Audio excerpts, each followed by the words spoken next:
మీ మాటలు సాధారణమైనవి కావు. మాటలే సబ్‌కాన్షియస్ మైండ్‌కి ఇచ్చే సూచనలు. మీరెప్పుడు నేను డబ్బుల విషయంలో దెబ్బతిన్నాను. నా దగ్గర చిల్లి గవ్వ లేదు. జీవితం అంటే కష్టాలే.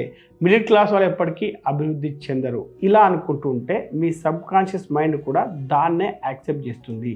దాన్నొక ఆదేశంగా భావిస్తుంది. సరే ఇతన్ని స్ట్రగుల్ మోడ్‌లోనే లాక్ చేద్దాం. కష్టాల ఊబిలోనే ఉంచేద్దాం అని అనుకుంటుంది. ఉదాహరణకు గుంటూరులో ఉండే ఒక ఆటో డ్రైవరు పెట్రోల్ రేట్లు మమ్మల్ని చంపేస్తాయి, ఏమీ మిగలట్లేదు అనుకుంటూ ఉండేవారు. అదే స్టాండ్లో లేకపోతే అదే యూనియన్లో ఉండే మరొక ఆటో డ్రైవర్ మాత్రం పెట్రోల్ రేట్లు పెరిగాయి నిజమే, అందుకే నేను పొద్దున్నే ఎయిర్పోర్ట్ డ్రాప్స్ మొదలుపెట్టాను, ఒక రైడ్కి ₹600 ఫిక్స్డ్ రేటు నడిపిస్తున్నా, ఇప్పుడు పర్వాలేదు అన్నాడు. ఒకే సిటీలో ఒకే పెట్రోల్ ధరతో నడుపుతున్న వాళ్ళ మాటల్లో ఇంత తేడా ఉంది.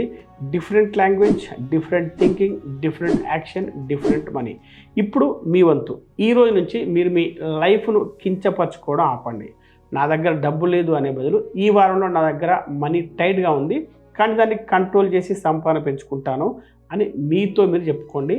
చిన్న మార్పు, కానీ ఇది మీ మైండ్ సెట్కు నేను ఇక్కడితో ఆగిపోలేదు, నేను ముందుకు వెళ్తున్నాను అని చెప్తూ ఉంటుంది.